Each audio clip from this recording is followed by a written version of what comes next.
Hello, seja muito bem-vindo. Você está no canal Business on Road. Eu sou a Camila Santos e você é sua guia nesse bate-papo de hoje.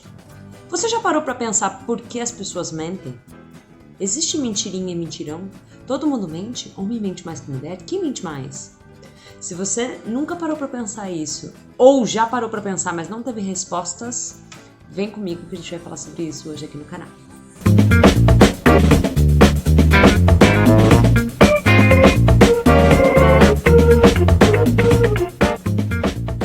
Primeiro de tudo, eu quero quebrar uma coisa aí na sua cabeça.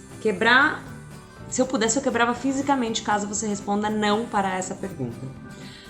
Você é mentiroso? Ou mentirosa?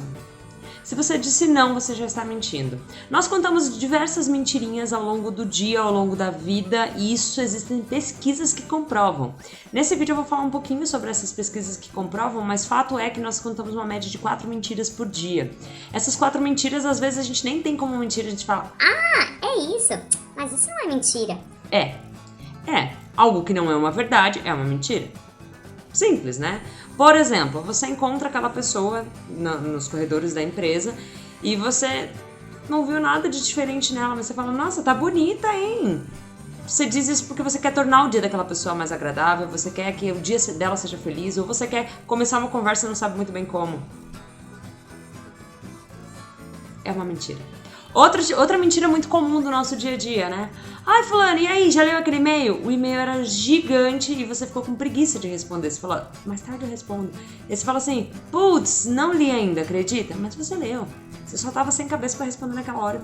Por que você não diz, cara, li, mas é muito longo, então eu preferi analisar com calma e te responder? E a ciência explica. A ciência traz dados de quando é que a gente começa a mentir, como é que funciona esse processo de mentira e por que às vezes evolui para mentiras compulsivas e isso é doença. A gente precisa tratar disso e falar, né? Tirar esse elefante branco de dentro da sala. Bom, separei aqui algumas coisas que eu gostaria de falar com vocês, né? Primeiro de tudo que a mentira ela está diretamente ligada a fator psicossocial. O que isso quer dizer? Quer dizer que a gente mente para ser aceito, a gente mente por insegurança, a gente mente por medo, a gente mente por N fatores, né? Por ansiedade, frustração, angústia, infelicidade, dúvida, será que eu vou falar bobagem? Será que eu... Enfim, a gente mente por fatores psicossociais. Então não mente porque, sei lá, me deu uma vontade aqui de mentir. A mentira é importante, eu vou dizer aqui algo muito óbvio, mas... A mentira ela sempre faz mal, tá, gente? Faz mal para quem recebe essa mentira e faz mal para quem conta essa mentira. Tão mal para quem conta essa mentira que existem estudos que dizem que a gente tem reflexos físicos, tá? E aí, o que isso quer dizer com reflexos físicos? Existe um estudo da Universidade de Londres que eles pegaram 80 pessoas e falaram assim, olha, vamos dar um dado aqui para essas pessoas analisarem. E aí depois que elas analisarem esse dado, elas vão dar a primeira resposta delas. E depois elas vão ser incentivadas, e aí com eletrodos, né? Depois elas vão ser incentivadas a contar uma pequena mentira em cima disso. Ou seja, conte essa história um pouquinho melhor do que você achou que ela é. Ou conte essa história de um jeitinho um pouquinho pior, mas uma pequena mentirinha. E aí eles foram fazendo vários testes, né? Agora aumente. E aí eles notaram que a gente tem uma parte do cérebro que funciona como se fosse um freio. E quando a gente vai contar aquela mentira, as mãos tremem, soam, se sente a garganta secar e tudo mais. Isso é uma espécie de freio que o nosso organismo tem, o nosso cérebro tem para que a gente não conte aquela mentira. Só que existe nesse estudo de Londres, eles disseram que à medida que a gente vai contando pequenas mentirinhas, a gente vai estragando o nosso freio. Então a gente fica cara de pau, né? De que tá tudo bem, eu vou mentir. Eu vou mentir pra sair dessa, eu vou mentir porque isso é interessante. E isso foi muito legal, porque eles comprovaram isso cientificamente, né? A pesquisa ela foi conduzida pela Tali Shadow. E aí, existe uma outra pesquisa que eu queria compartilhar com vocês, que eu acho que, assim, contra dados não há argumentos, né? A gente tem que trazer isso pro centro e tem que dar exemplos de como é que isso funciona, né? Quando é que a gente começa a mentir, por exemplo? E aí tem um estudo da Psychology Degree que diz que a gente começa a mentir por volta dos 2, 3 anos, sabe? Tipo, quem fez? O cachorro. Quem? Ele. Essas mentirinhas que a gente fala assim. Ai, gente, ai, que fofo. Ou não repreende adequadamente, conversa adequadamente, então isso afeta muito o psicológico. E, de novo, a gente começa a estragar o nosso freio desde a primeira mentira. Contamos a primeira mentira, ficamos nervosos, não fomos repreendidos, descobertos, saiu tudo certo. Por que raios eu não vou mentir de novo? Se isso me fez parecer uma pessoa melhor, né? E aí, nesse mesmo estudo da Psychology Degree, eles identificaram que quando a gente conhece uma pessoa nova, a nossa tendência é de mentir mais para essa pessoa. E a tendência é de mentir de 2 a 3 vezes a cada 10 minutos. Gente, 2 a 3 vezes a cada 10 minutos. Eu nem imagino uma conversa de 10 minutos que dê pra mentir 2 a 3 vezes. É quase como se tudo fosse mentira. Um absurdo, né? Mas, tá na pesquisa. E aí diz que esse dado que eu falei lá da gente mentir 4 vezes ao dia também tá nessa pesquisa. E aí eles fizeram uma soma, gente, olha que interessante. Que ao longo de um ano inteiro você vai ter mentido 1.460 vezes. É vez demais, né? É um absurdo a gente pensar que existem tantas mentiras. E aí tem uma parte triste nisso aqui. Vocês sabiam que apenas 50% das mentiras são detectadas? E que aqueles monte de análises de programação neurolinguística que as pessoas fazem, dizem assim, não, quando a pessoa olha para a esquerda é porque ela tá inventando e não sei o que, não é totalmente seguro. Porque se fosse, gente, seria muito mais fácil pegar os criminosos, concordam? Mas tem criminoso que mente tão bem que convence os outros. E ele mente tão bem porque ele tá preparado. E aí existe uma reflexão muito interessante também de o biólogo Robert Trivers, que diz assim, algumas pessoas só conseguem mentir tão bem para as outras porque elas conseguem primeiro mentir muito bem para elas mesmas. Ou seja, elas acreditam muito naquela mentira, gente, acreditam muito. Não é louco isso? Eu adoro compartilhar esse tipo de coisa pra você ver que o mundo é assim, que não tem nada fora do muito comum. Não que a gente deva incentivar a mentira e que a gente deva aceitar. A gente deve, cada vez que a gente pensar, pô, contar essa mentira, mas e se ela... Pensa no trabalho que vai dar se ela for descoberta, de você retomar a sua moral. Muitas vezes não é possível, muitas vezes você não consegue. Então, eu tô fazendo esse vídeo pra servir como um alerta de que todas as pessoas mentem sim e de que algumas mentiras não precisam existir. Por que elas precisam existir, né? Hello! E aí, os 3 principais fatos dessas mentiras normalmente são pra se vangloriar, pra sair de problemas e pra não ferir sentimentos. O não ferir sentimentos eu acho que é o que mais acontece, que a pessoa pergunta assim, ai, eu não tô gorda? Você viu que ela tá mais cheinha, mas você fala, ai, não, vamos logo, vai.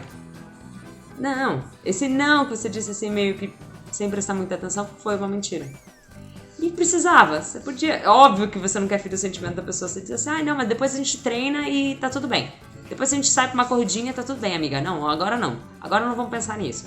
Você, nessa situação aqui, disse a verdade e conseguiu ir adiante. Por que eu também gosto de pensar muito nisso? Porque o Business on Road, o objetivo dele é falar como é que a gente pode ser a melhor versão de nós mesmos. E eu não acredito que a melhor versão de nós mesmos é uma versão mentirosa o tempo todo. É uma versão mais honesta, é uma versão que analisa mais a vida e a forma com que a gente vai fluindo por ela, né?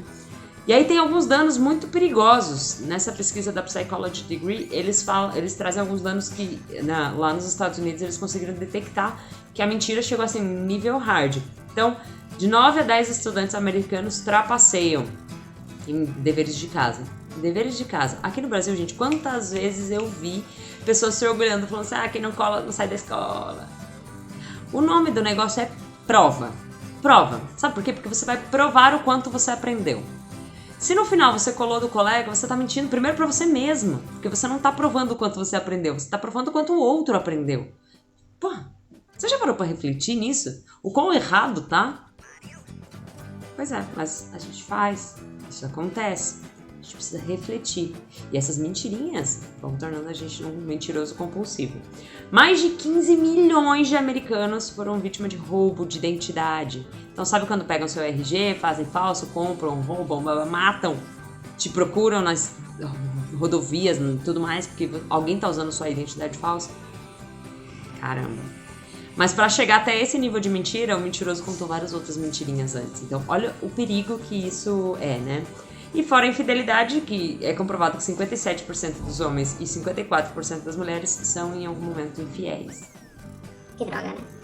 o que a gente pode fazer, o que é fake e o que é fato, né? Eu já falei aqui que é fake quando eu olho pra cima, quando alguém te fala assim, olha, se a pessoa não conseguir dar respostas concretas, se a pessoa bababá, se a mão suando, não necessariamente isso tem a ver com a mentira, você não vai conseguir detectar o mentiroso. Mas tem uma diquinha pra você detectar quando é uma mentira ou não. Faça perguntas que não consigam ser rapidamente planejadas. Por exemplo, passei em frente ao escritório do meu namorado, eu vi que ele tá almoçando com uma moça, eles estão rindo, eles estão quase com um coito ali, eu tô indignada, não gostei daquela situação. Se eu chegar e perguntar pra ele... E o almoço, foi bom? Gente, na hora ele vai já planejar uma mentira rapidamente, se não tiver nada errado, né? Caso contrário, ele vai me dizer, não, tá tranquilo, fui almoçar com a Joaquina e tá bom. Mas e se eu perguntar assim, como é que foi seu dia? Ah, meu dia foi Nossa, foi uma correria, nem consegui fazer nada, não consegui sair do escritório. Ah, que coisa, tadinho, nem deve ter conseguido sair pra almoçar, né? E ele te diz, não. Pronto, você pegou o mentiroso. Então tente sempre ter conversas mais abrangentes, tá? Mas fique tranquilo, porque quando você tenta ser o Sherlock Holmes da história, dificilmente você vai conseguir pegar a pessoa na mentira. Porque nesses estudos também é comprovado de que quando a gente tá buscando aquela mentira, fica muito mais difícil. Normalmente as mentiras são pegas no ar quando você não tá esperando, você fala... Que estranho aquela frase. E aí eu fiquei tão interessada com esse negócio de mentira que eu falei, gente, o ser humano é um filho da mãe, caramba, por quê? Pra que mentir tanto? E aí eu descobri que não são só os seres humanos, os animais também mentem. Por outras razões. E aí eu decidi compartilhar, porque é sempre interessante a gente conhecer coisas novas, né? Então, o camaleão, por exemplo, vocês sabiam que ele não se camuflava? Lá nos primórdios ele não se camuflava. E aí ele percebeu que ele tinha a habilidade de trocar de cor e tudo mais e se camuflar para não ser devorado. Tem outros que fazem a mesma coisa. Existe uma borboleta que vive na Amazonas e essa borboleta ela é muito apetitosa e gordinha. Então peixes, aves adoram comer essa borboleta. O que a borboleta faz para ela parecer menos apetitosa? Ela voa junto com um outro bando de borboletas que não é do bando dela, que é menos saborosa, então eles sabem que aquela cor, aquelas características são menos saborosas, e ela voa junto camuflada para não ser devorada também. Ah, Camila, mas, poxa, falando de sobrevivência, tadinha da borboleta. E se a gente falar de um babuíno africano? Eles foram fazer um teste com um babuíno africano, onde o babuíno saiu, ele tinha feito uma peripécia lá, tinha aprontado uma, e a mamãe babuíno foi atrás, né, foi correndo atrás, e aí o babuíno, quando ele viu que ele ia levar uma bronca, ou, não sei se era uma bronca adequadamente, mas ele ia ter que pagar pelos seus atos, né, ele olhou pro infinito assim e ficou tipo... Oh. E ele fez uma cara de tipo, tá vindo perigo aí. E a mamãe babuína acreditou. E aí o que ela fez? Em vez de punir o babuíno, eles saíram todos em retirada e ele ficou tudo bem. Isso não é legal, concorda? Não é? Até porque causou medo em outras pessoas. É uma mentira que causou medo em outras pessoas. Outras babuínos. E aí pra finalizar o exemplo aqui da espécie animal, tem um pássaro também, tem uma espécie de pássaro que ele soa um alerta, né? Quando vai ter uma ameaça. Só que quando ele vê que tem pássaros demais e comida de menos, o que ele faz? Ele solta o alerta falso. E aí saem todos os passarinhos e ele fica sozinho comendo. Egoísta, né, esse passarinho. Pois é, aqui eu falei do reino animal, mas nós seres humanos também fazemos muito, muito, muito esse tipo de coisa. E aí, pra finalizar, eu quero falar quando isso vira doença. Existem 3 nomes para doença, tá? É mitomania, pseudologia fantástica e mentir patológico. Normalmente a pessoa começa com essas mentirinhas. E aí ela vai partindo para uma mentira que ela começa a mentir com coisas que não necessariamente ela precisava mentir. Não era uma situação de risco, não era nada que confrontasse alguma ideia dela, enfim, ela só mentiu, porque ela tá tão acostumada a mentir. E aí essas pessoas a gente começa a perceber que elas contam coisas muito absurdas. Você fala... Ah, outro dia eu tava lá andando de iate e tal, e daí eu peguei o jatinho, não sei o que lá. E a pessoa tá assim, te pedindo 10 reais pra comprar uma marmita, você falando. Aí a pessoa tá partindo para um novo nível. Uma coisa ruim que existe nesse mentir patológico, dificilmente a pessoa vai aceitar o seu feedback, né? Dizendo assim, olha, acho que você precisa de um tratamento. Então, é mais importante que a gente perceba quando nós estamos começando a virar mentirosos patológicos e consigamos nos auto-analisar e perceber, falando, pra que eu tô fazendo isso? Por quê? E que a gente consiga se tratar. Caso não consiga, a gente precisa começar a tratar com, óbvio, psicoterapia, né? Então, ir lá, tratar e tudo mais. Mas na maioria dos casos a gente consegue tratar quando a gente analisa e fala, opa, tem alguma coisa errada. Então essa cura, ela passa muito por uma aceitação, né? De você aceitar que você é bom do jeito que é, não precisa mentir pra elevar o ego. Refletir sobre esses comportamentos e aumentar a autoestima, porque são fatores psicossociais. A pessoa tá com medo, ela quer ser aceita, ela quer que o meio aceite ela e tal, e ela fala assim, eu vou dizer que eu moro, por exemplo, eu moro em Barueri e não em Alphaville. Quando eu falo Barueri, as pessoas é Alphaville. Eu falo, não, Barueri, do outro lado da ponte. Mas se eu tivesse um pouquinho de medo, eu ia ficar assim, Alphaville, isso, Alphaville, porque assim, ninguém vai na minha casa mesmo. Mas era uma mentira desnecessária, e essa mentirinha vai estragando o nosso freio. Então, esse vídeo foi mais pra você analisar se você como é que tá o seu nível de mentira, e pra você lembrar que você é suficiente. E se não for, trabalha pra ser, mas não precisa ficar mentindo o tempo todo. Então seja a melhor versão de você mesmo. Espero que tenha gostado desse vídeo. Se você gostou, já deixa de lembrar seu like, assina o sininho pra você poder receber os próximos conteúdos e compartilha com amigos. E claro, deixe seus comentários para eu saber o que você tá gostando ou não dos vídeos. Beijo, queijo, até o próximo vídeo.